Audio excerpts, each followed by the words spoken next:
Welcome to EVE Online. This video is made by ShadowGirl9.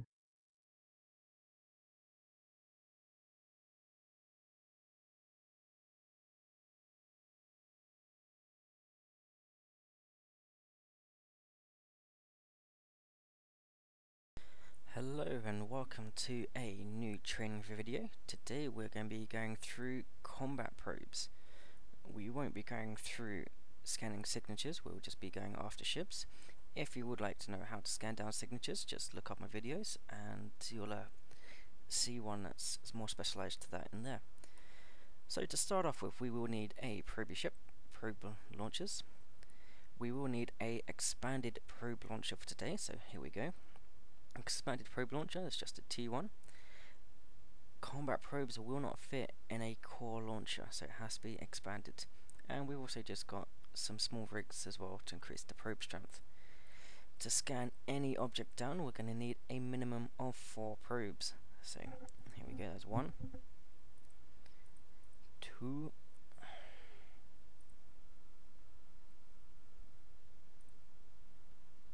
so there's 4. I'm actually going to use 5 probes, as it does make it a little bit easier to scan, and it should give you slightly higher signature radiuses. So next we're going to need to open our scanner. So here we go, there's our scanner, and this will have all our current active probes. We're then going to go into the map, and here we go. So let's just go through a few of the basics. You may want to sort out your filter, which is a little bit here.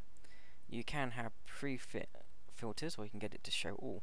If you're just showing or just after ships, go to the little EVE action button, edit current filter or create new current filter, whichever kind of you want, and then select or deselect whatever you want. This one is only shown to show ships. It's not going to show anything else. So all signatures, wormholes, sites, they will not come up at all. And then just save that. Some other shortcuts for moving probes, is if you hold shift and then grab this little arrow here, you'll notice that all the probes move at the same time. That will move all your probes at the same time, not just 1 or 2 of them. So if I move them all out a little bit, holding down shift again, left clicking, and if you notice they all move at the same time. Another little shortcut is holding shift again on the edge of the bubble. You'll notice that it will increase and decrease the radius of the bubbles all at the same time. Now say if you have bubbles at different sizes, you can then just find the bubble you want, push shift, left click, and it organizes them all to the same height for you. Last little bit is if you hold alt down and the arrow, they will move in and out at the same time. These are some of the shortcuts that will help increase the speed at which you scan at. If you do want to do it the long way, you just right click one of these, scan range, and then pick the ranges you want to do it. So what we have at the moment is the basic setup of what you're going to need. We got 1 in the middle, 1 at the bottom, top, left, and the right. If you are using only 4 probes, the probe in the middle you don't need. You'll just need the ones on the outside. So the bigger the radius, the lower the signature radiuses will be. So this is as big as I'm going to get at the moment. It's a 64. If I push analyze now, the highest signature strength I'm probably going to get is probably going to be 1 if I'm lucky. Now battleships, capitals will have quite a high signature radius. Frigates, covert ops will have quite a small signature radius, and they'll be quite hard to scan down. So here we go, we've got stuff at like 4%. Actually, let's make sure we organize it to higher strength. The highest thing we've actually got is about 13%. But now, today we're going to be focusing on combat probing. So we want to find a certain ship in a whole system. So you see this little hawk here? We want to find out where he goes, wherever in the system. So the first thing we're going to need is his signature ID. So if they're on a station, on a gate, or you just happen to catch them before they warp,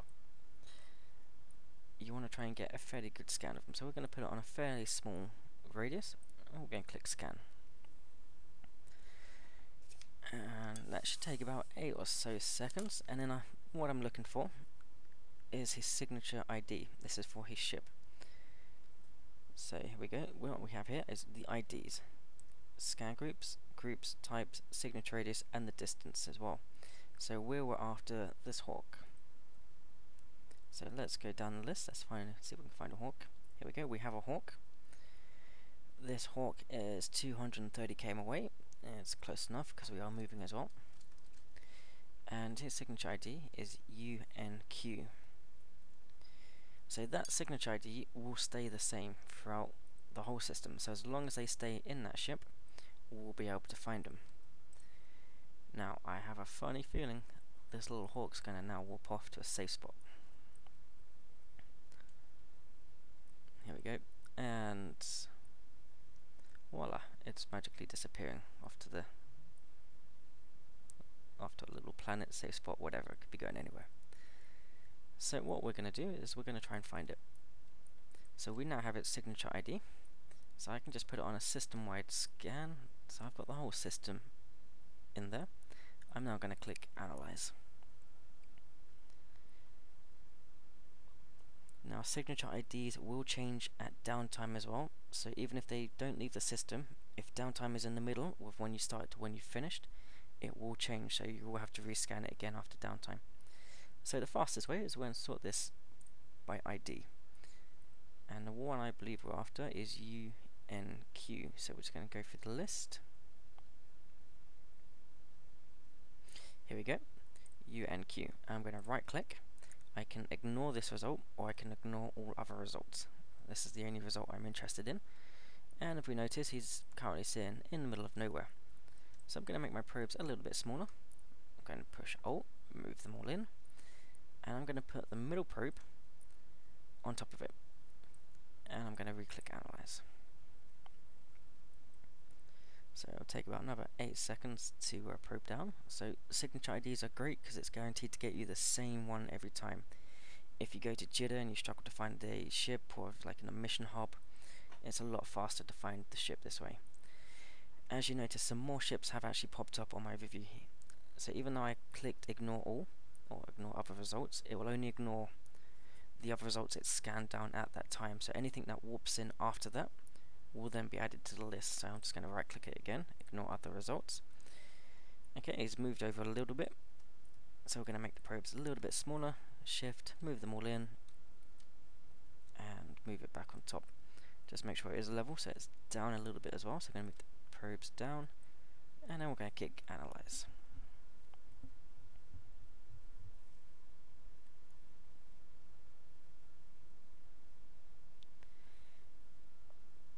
There we go. So now it's at about 26%. It actually tells me what class it is and roughly how far it is as well. So if we zoom in, if you notice, it is now turned yellow. So it means we're getting a little bit closer. So same as last time, I'm going to make the probes smaller. We're going to move them on top. We need to move the probes up just a little bit. There we go. And we're going to click Analyze. So if it's a battleship, there's a fairly good chance you can get it on a 1 or 2 AU scan, depending on your skills. If it's something a little bit smaller. Okay, notice here we now have 2 assault ships. So this is where we know that this one is the one we're scanning, due to the signature ID. There we go. So we got it at 67%, so we're nearly there now. So battleships you'll scan down quite easy. Some frigates will be quite hard to scan down if they have a small signature radius. Some T3s can be hard to probe down as well, and covert ops as well. The smaller the signature radius on this ship, the harder it will be to probe.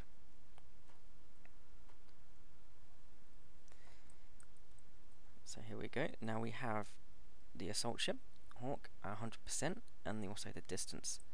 So we're now going to warp to it, just to make sure that it was the right person as well. So you can right click, warp to, or if you prefer, you can right click and then save the location. So there we go, we're now in warp.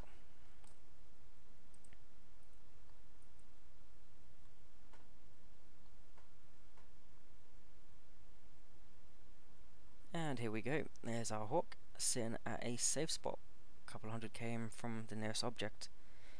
So that is one of the fastest way and the most effective ways to scan down in busy systems. If you would like any more advice or any more training videos, please put them on the description below and I will try and get around to them. Thank you.